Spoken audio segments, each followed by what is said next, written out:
Hello बच्चों, देखो last lecture में हमने क्या डिस्कस किया था। तो लास्ट लेक्चर में हमने यूनिफॉर्म वेलोसिटी के बारे में डिस्कस किया था और उसके हमने कुछ न्यूमेरिकल्स लगाए थे। आज हम डिस्कस करेंगे एक्सेलरेशन के बारे में और एक्सेलरेशन का कॉन्सेप्ट देखेंगे, एक्सेलरेशन के बारे में सारी डिटेल, और फिर इसके नेक्स्ट लेक्चर में हम लोग बात करेंगे डिफरेंशिएशन और इंटीग्रेशन की बात करेंगे। तो एक्सेलरेशन क्या है? एक्सेलरेशन आप छोटे क्लास से पढ़ते आए हो। The rate of change of velocity with time is called acceleration. ठीक है, सिंपल से इसकी डिफिनेशन है कि the rate of change of velocity with time is called acceleration. Simple से डिफिनेशन क्या है? The rate of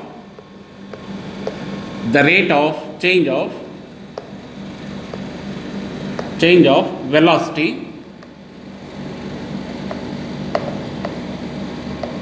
with time is called acceleration।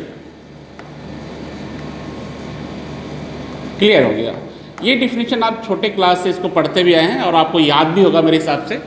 इसमें बहुत कई नई चीज़ नहीं है इस डेफिनेशन में, बट इसको थोड़ा सा हम लोग सिस्टमेटिक देखते चलेंगे कि कैसे एक्सेलरेशन को और अच्छे से हम लोग समझ सकते हैं। देखो, इसमें इसका मतलब ये है कि the rate of change of velocity with time, यानी किसी भी बॉडी की जो वेलोसिटी है टाइम के हिसाब से कैसे चेंज होते जा रही है, यही क्या है? यही हमारा एक्सेलरेशन कहलाता है। जैसे मान लेते हैं कि हमारे पास एक कोई बिल्डिंग है। इस बिल्डिंग से किसी बॉडी को हम ड्रॉप कर रहे हैं। इस बिल्डिंग से कोई आदमी है और ये आदमी क्या कर रहा है? यहाँ से किसी बॉडी को ऐसे यहाँ से ड्रॉप कर रहा है। हमारे पास एक ऑब्जेक्ट है, इस ऑब्जेक्ट को, बॉल को ये ड्रॉप कर रहा है यहाँ से। तो जैसे ही ड्रॉप करेगा वैसे क्या होगा? पहले शुरू में क्या हमने देखा कि इसके पास इसकी वेलोसिटी कैसी, इसकी 0 है। और क्या देखा कि कुछ समय के बाद जब ये ड्रॉप कर देता है तो इसकी वेलोसिटी क्या हो रही है? इसकी वेलोसिटी बढ़ती जा रही है। ठीक है ना? इसकी वेलोसिटी क्या हो रही है? बढ़ती जा रही है। यानी इसकी वेलोसिटी टाइम के हिसाब से क्या रही है? चेंज होती जा रही है। तो ये मोशन कैसा मोशन कहलाएगा? This is called accelerated motion. यानी यहाँ पे एक्सेलरेशन हो रहा है। ठीक है ना? हमने क्या डिस्कस किया कि अगर किसी बिल्डिंग से किसी बॉडी को ऐसे ड्रॉप किया जाए तो क्या देख रहे हैं? यहाँ पे एक्सेलरेशन हो रहा है और ये इसकी स्पीड क्या, इसकी वेलोसिटी लगातार बदलते जा रही है। तो हम क्या कहेंगे? ये बॉडी कैसी हो रही है? एक्सेलरेट हो रही है। क्लियर हो गया होगा? दूसरा एग्जाम्पल देखते हैं। मान लो, सपोज करो हमारे पास एक कार है और ये कार की स्पीड का मतलब इसकी वेलोसिटी, क्योंकि इसमें हम बात करेंगे मैग्नीट्यूड की और डायरेक्शन की बात करेंगे। तो अगर इस कार की वेलोसिटी पहले हमने जब देखा t इज इक्वल टू 0 पे, तो इसकी वेलोसिटी क्या थी? 10 मीटर पर सेकेंड थी। कुछ समय के बाद, यानी हम कह सकते हैं t is equal to 2 second के बाद हमने देखा तो उसकी जो वेलोसिटी है, इसकी वैल्यू कितनी हो गई? 50 मीटर पर सेकेंड हो गई। यानी हमने क्या देखा? हमने देखा कि क्या हो रहा है यहाँ पे, इसकी वेलोसिटी चेंज हो रही है। टाइम के हिसाब से इसकी वेलोसिटी क्या हो रही है? चेंज हो रही है। तो इस बॉडी का मोशन कैसा है? ये बॉडी हमारी एक्सेलरेटेड मोशन में है। ठीक है, यानी क्या हो रही है? इस बॉडी की वेलोसिटी चेंज हो रही है। तो एक्सेलरेशन को हम लोग सिंपली ए से लिखते हैं। एक्सेलरेशन किसे लिखते हैं हम लोग? ए से लिखते हैं। और ये क्या है? ये कहता है चेंज इन वेलोसिटी। इसका जो फॉर्मूला है, this is the change in velocity upon time interval. ठीक है ना? This is the time interval. ठीक, change velocity upon time interval. इसका मतलब आप लिख सकते हो delta v upon delta t। कैसे? यानी यहाँ देखो क्या है, यहाँ पे इसकी वेलोसिटी 10 मीटर पर सेकेंड और ये है 50 मीटर पर सेकेंड। यानी acceleration a is equal to कितना हो गया? इसको आप लिख सकते हो कि इसकी वेलोसिटी यहाँ पे कितनी है? v2 इज इक्वल टू 50 और v1 कितना है? ये 10 है। इसका मतलब ये आप लिखोगे v2 minus v1 upon time कितना है? तो टाइम ये t2 है और ये टाइम कितना है? t1 है। तो लिख सकते हैं t2 माइनस t1। तो आप देख लो v2 कितना है? तो v2 हमारे पास है 50 माइनस v1 कितना है? ये 10 डिवाइड बाई टाइम कितना है? तो टाइम t2 यहाँ 2 सेकेंड है और यहाँ ये 0 है। तो हमारे पास कितना हो गया? 40। ये आपका क्या हो गया? Metre per second. और ये टाइम कितना हो गया? टाइम हमारा हो गया 2 सेकेंड का हो गया। इस तरह से हमारे पास जो एक्सेलरेशन आ गया, ये कितना हो गया, ये हो गया 20 मीटर पर सेकेंड स्क्वायर। इसका मतलब ये हो गया कि इस गाड़ी की जो वेलोसिटी है हर 1 सेकेंड में क्या है, 20 मीटर पर सेकेंड चेंज हो रही है। ठीक है ना। तो यहाँ पे फिर देख लो, हमने बात की, किसकी बात कर रहे थे हम लोग, एक्सेलरेशन की बात कर रहे हैं। एक्सेलरेशन क्या है, एक्सेलरेशन कहलाता है the rate of change of velocity with time is called acceleration. और इसका यूनिट क्या होता है, तो इसका यूनिट हमको पता है कि इसका जो यूनिट होता है, ये छोटे क्लास से पढ़ते हैं, मीटर पर सेकेंड स्क्वायर। इसका यूनिट क्या है, मीटर पर सेकेंड स्क्वायर। इसका डायमेंशन भी नोट कर लेते हैं, डायमेंशन भी चूँकि हम निकालना सीख लिए हैं, तो इसका जो डायमेंशन होगा वो क्या है, नोट कर लो, ये आपका लिखोगे LT-2। ये याद रखना, बड़ा इंपॉर्टेंट है। इसका एक्सेलरेशन का डायमेंशन क्या होता है, LT-2।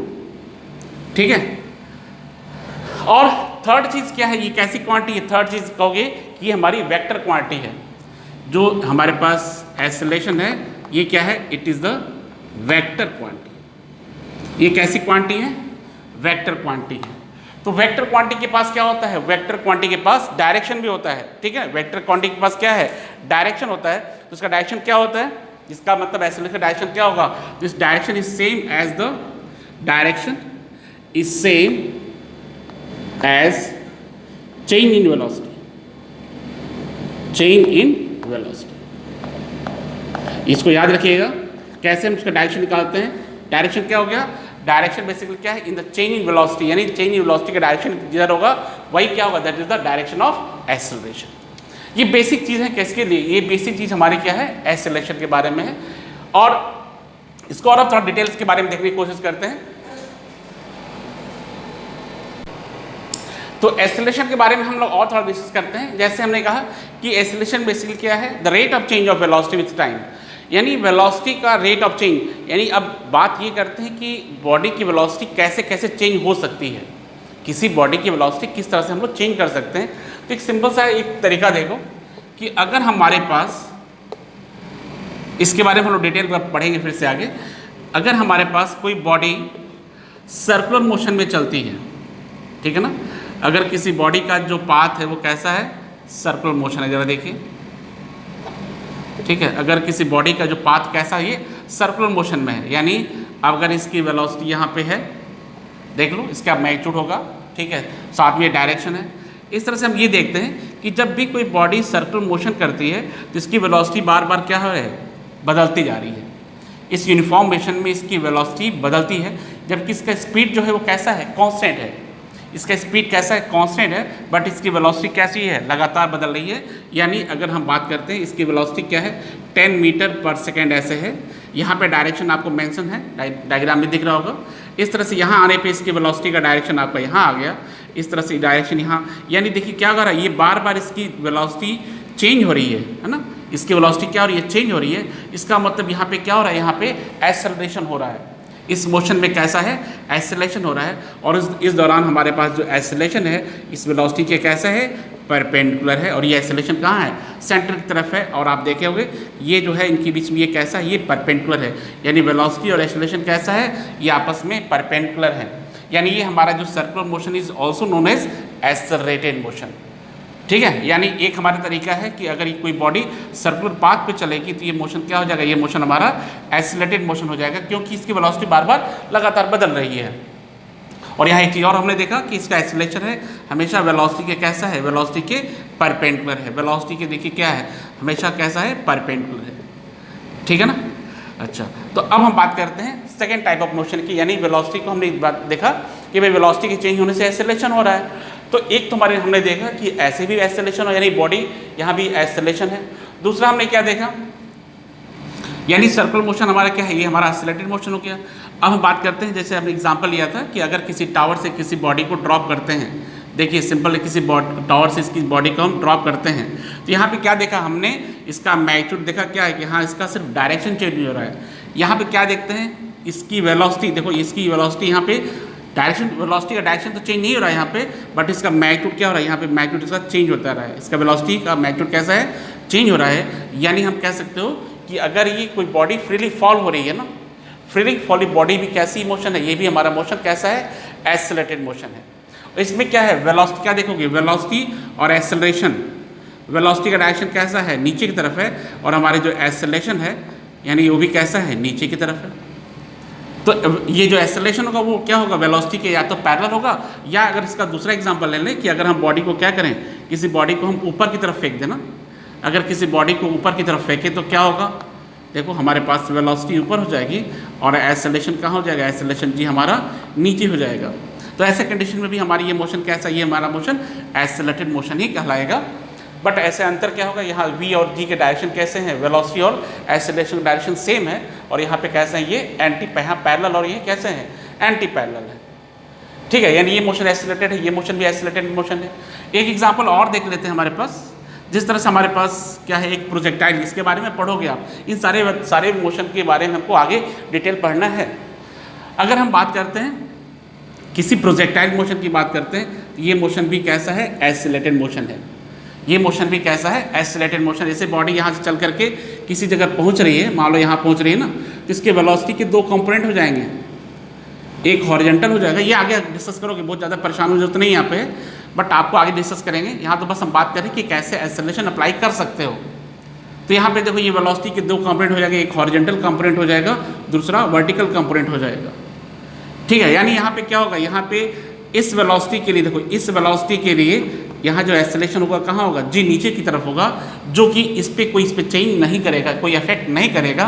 बट इस वेलोसिटी के लिए ठीक है, जी का इफेक्ट होगा, और जी कैसा होगा हमारा, ये क्या होगा, ये नीचे की तरफ होगा, यानी इसके क्या होगा, इसके एंटी पैरेलल होगा, उसका कैसा होगा, इसके परपेंडिकुलर हो जाएगा। तो ये मोशन भी हमारा कैसा मोशन होगा, ये हमारा भी मोशन भी एक्सेलरेटेड मोशन हो जाएगा। यानी इन तरह के मोशन में बार बार बॉडी की वेलोसिटी चेंज होगी, और इस तरह के मोशन में क्या होगा, ऐसे मोशन में हमारे पास एक्सेलरेशन होगा। ये सिंपल सी चीज़ें हैं एक्सेलरेशन के बारे में। अब हम और डिस्कस करते हैं, डिफरेंट टाइप ऑफ एक्सेलरेशन की बात कर रहे हैं। अब हम बात करेंगे डिफरेंट टाइप के एक्सेलरेशन की बात कर रहे हैं। हमने एक्सेलरेशन को देखा कि एक्सेलरेशन क्या होता है, किस तरह के मोशन में एक्सेलरेशन हो सकता है, कैसे हम बॉडी की वेलोसिटी को चेंज कर सकते हैं।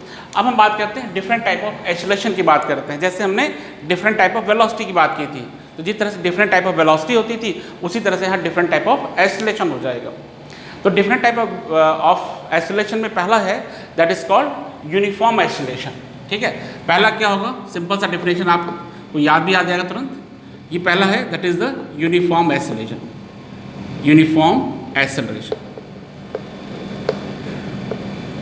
ये क्या हो भाई, कि अगर किसी बॉडी की जो वेलोसिटी है, किसी ऑब्जेक्ट की वेलोसिटी ठीक है इक्वली चेंज हो, इक्वल इंटरवल ऑफ टाइम में इक्वल वेलोसिटी चेंज होगी, तो हम क्या कहेंगे, ये मोशन कैसा है, this is the uniform acceleration. ठीक है, the acceleration of an object is said to be uniform acceleration if its velocity changes equal amount in equal interval of time. ठीक है, अगर किसी बॉडी की velocity equal amount equal time में equal velocity change हो रही है, तो हम कहेंगे ये मोशन कैसा है, this is the uniform acceleration. ठीक है, जैसे एग्जांपल देखो, सपोज कर हमारे पास एक कार है, फिर से एग्जांपल ले लेते हैं। एक कार जिसकी वेलोसिटी यहाँ ले लो, कितना है, 10 मीटर पर सेकेंड है। ये बॉडी आगे बढ़ रही है, आगे बढ़ रही है, हमने क्या देखा, t1 is equal to 0 second पे इसकी वेलोसिटी क्या है, इसको मान लो t1 is equal to 2 second की वेलोसिटी कितनी है, 10 मीटर पर सेकेंड है। इसके बाद हमने क्या देखा, हमने देखा इस गाड़ी की वेलोसिटी कुछ समय के बाद 4 सेकेंड के बाद, ठीक है, ये time t is equal to 4 second के बाद, और ऐसे ही हम आगे बढ़ा लेते हैं 6 तक। ये जो टाइम इंटरवल कैसा हम लोग सेम ले लेते हैं। ठीक है, ये टाइम इंटरवल कितना ले लेते हैं, ये हमारा 6 सेकेंड हो गया, यानी हमारे पास जो टाइम स्लॉट हो गया कितना हो गया, ये 2-2 सेकेंड का हो गया। यहाँ से देखो ये टाइम t1 हो गया, ये टाइम t2 हो गया, टाइम t3 हो गया। ऐसे हमारे पास जो वेलोसिटी है ये v1 हो गया, 10 मीटर पर सेकेंड हो जाएगा। और ऐसे हम v2 ले सकते हैं, v3 भी ले सकते हैं। वेलोसिटी v2 ले लो 10 मीटर पर सेकेंड, इसको v2 क्या ले लेंगे, v2 इक्वल टू आप ले लो 20 metre per second, 20 metre per second. v3 क्या ले लोगे, that is the 30 metre per second. ठीक है, तो एक्सेलरेशन चेक कर लेते हैं कि इसका एक्सेलरेशन क्या हो रहा है। यानी हमने क्या देखा, इक्वल इंटरवल में इसकी वेलोसिटी इक्वली चेंज हो रही है। अगर देखते हैं यहाँ पे, तो एक्सेलरेशन a, यानी यहाँ से यहाँ तक एक्सेलरेशन क्या हो गया, ए या A1 नोट कर सकते हैं। A1 क्या है, तो change velocity V2 minus V1 that is 20 minus 10 divide by ये टाइम इंटरवल 4 माइनस 2, 4 माइनस 2 तो कितना हो जाएगा भाई, ये कितना हो जाएगा, ये आपका 10 बाई कितना हो जाएगा 2। सो एक्सेलरेशन कितना हो गया, A1 की वैल्यू हो गई 5 मीटर पर सेकेंड स्क्वायर। ऐसे इसके लिए निकाल लेते हैं, इसके लिए एक्सेलरेशन A2 निकाल लेते हैं। एक्सेलरेशन A2 कितना हो जाएगा, तो ये हो गया 30 minus 20 divide by time interval 6 minus 4 that is 10 by 2। तो यहाँ भी एक्सेलरेशन A2 कितना हो गया, ये आपका 5 मीटर पर सेकेंड स्क्वायर हो गया। तो क्या देखा हमने कि अगर किसी बॉडी की वेलोसिटी इक्वल टाइम में इक्वली चेंज हो रही है, ठीक है, तो हम क्या कहेंगे, ये बॉडी कैसी है, ये हमारा ये मोशन कैसा है, this is called uniform acceleration. ठीक है ना, सिंपल हमने डिफाइन भी कर दिया था कि if its velocity changes by equal amount in equal interval of time, so then this velocity is called uniform acceleration. ठीक है, सिंपल सा हो गया कि कैसे हम यूनिफॉर्म एक्सेलरेशन की बात कर रहे थे। ऐसे हमारे पास जो सेकंड आता है that is called variable acceleration. Variable acceleration में क्या हो जाएगा कि अगर इक्वल इंटरवल टाइम में इसकी वेलोसिटी इक्वली चेंज नहीं हो रही है, ठीक है ना, अगर क्या कह दो कि अगर किसी बॉडी की जो वेलोसिटी है ना, क्या कह रहे कि its velocity changes by unequal amount in equal interval of time. इस एग्जांपल भी ले सकते हो, ठीक है, एक अनइक्वल चेंज हुई वेलोसिटी, जैसे सेम एग्जांपल हम ले रहे हैं। यहाँ पे देखो ये बॉडी की वेलोसिटी क्या है, यहाँ पे शुरू हमने वही मान लिया सेम जैसे पहले माना था, t is equal to 2 second, velocity कितनी है 10 मीटर पर सेकेंड हो गया यहाँ पे। दूसरी हमने क्या देखा, दूसरी इसकी जो वेलोसिटी है time t2 is equal to 2 second, 2 के बाद ये कितना हो गया t2 is equal to 4 second.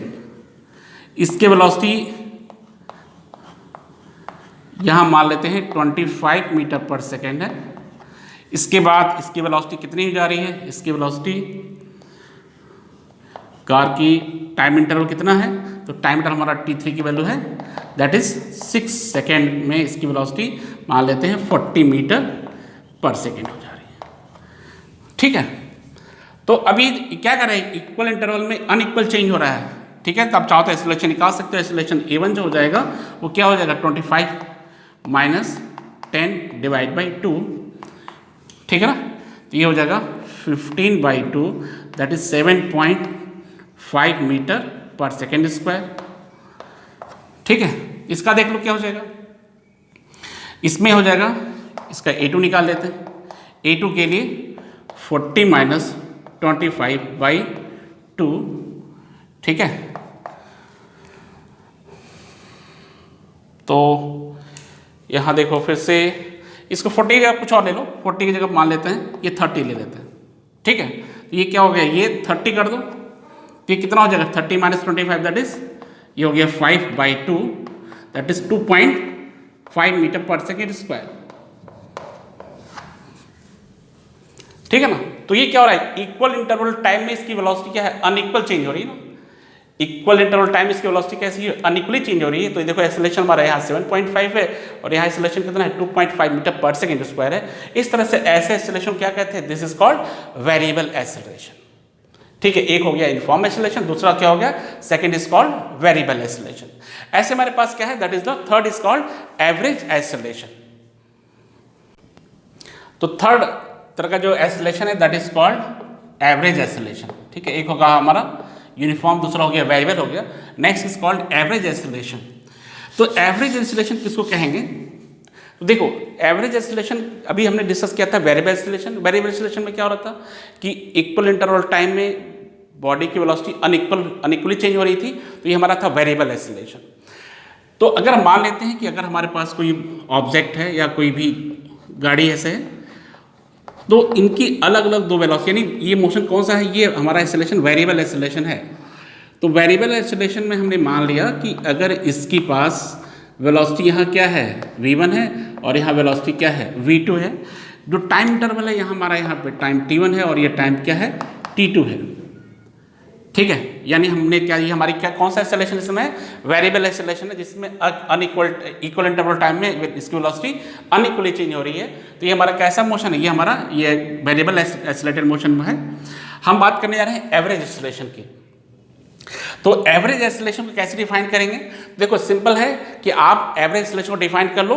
कैसे कर सकते हो आप कि बेसिकली ये क्या है, it is defined as ratio of total change in velocity of the object to the total time interval. Total change यानी हमारे पास जो एवरेज एक्सेलरेशन की बात करते हैं, ठीक है, एवरेज एक्सेलरेशन की बात करेंगे, वो किसके बराबर हो जाएगा, that is the total change in velocity.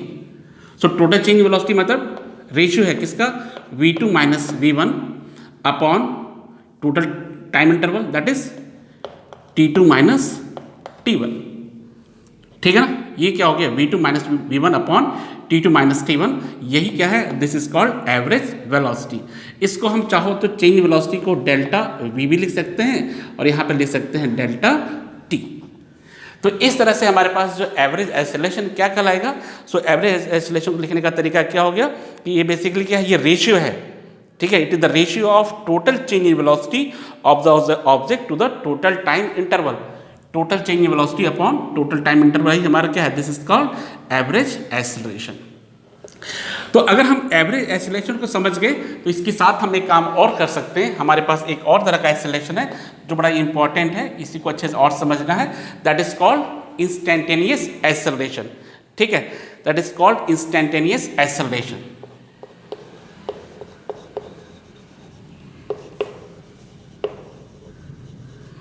Instantaneous acceleration, ठीक है, ये कैसा एक्सेलरेशन भाई। तो इंस्टेंटेनियस आपको हमने पहले डिस्कस किया था कि बेसिकली किसी पर्टिकुलर इंस्टेंट पे जो वेलोसिटी या एक्सेलरेशन होता है that is called instantaneous acceleration. किसी पर्टिकुलर इंस्टेंट यानी इसमें हमें जो टाइम इंटरवल लेना है वो क्या लेना है, वो टाइम इंटरवल बहुत ही छोटा लेना है। इस टाइम इंटरवल कैसे लेना है, बहुत ही आपको छोटा कंसिडर करना है, ठीक है ना। तो इसको कैसे डिस्कस करेंगे कि इंस्टेंटेनियस एक्सेलरेशन हमारे पास क्या होता है। तो इंस्टेंटेनियस एक्सेलरेशन को हम क्या करेंगे, टाइम इंटरवल बहुत ही छोटा लेंगे।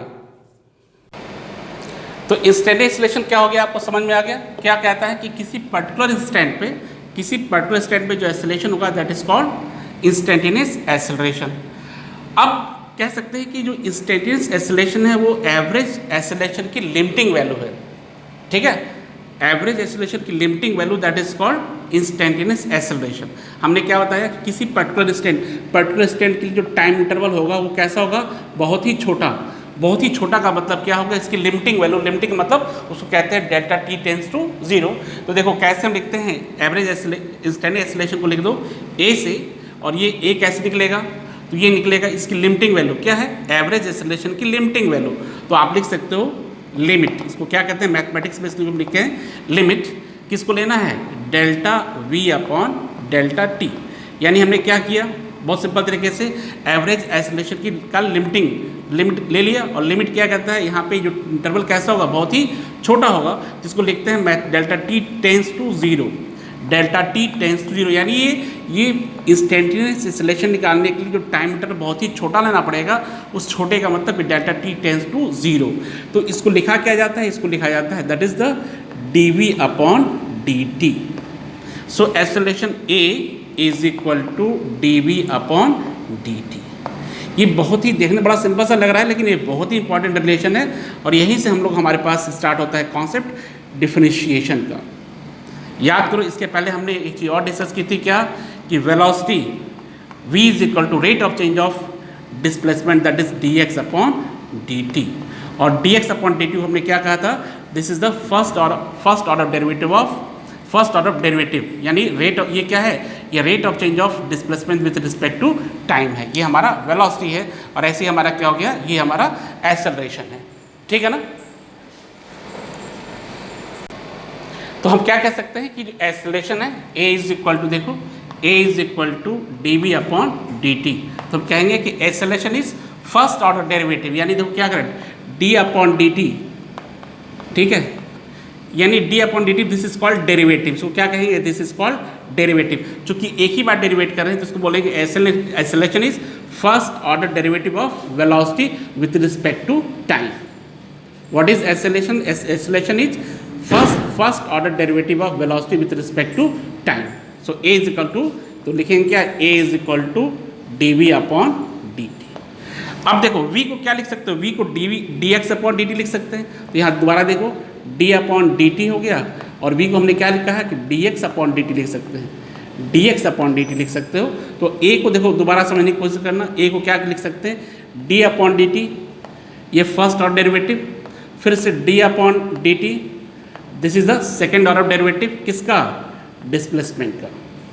या कह सकते हो, इसको लिखने का तरीका क्या हो गया, तो D two X upon D T square. तो हम दो तरीके से एसएलएच को डिफाइन करते हैं। Acceleration is first order derivative of velocity with respect to time, और acceleration is second order derivative of displacement with respect to time. और यहाँ पे हम अलग से कह सकते हो कि velocity is first order derivative of displacement with respect to time.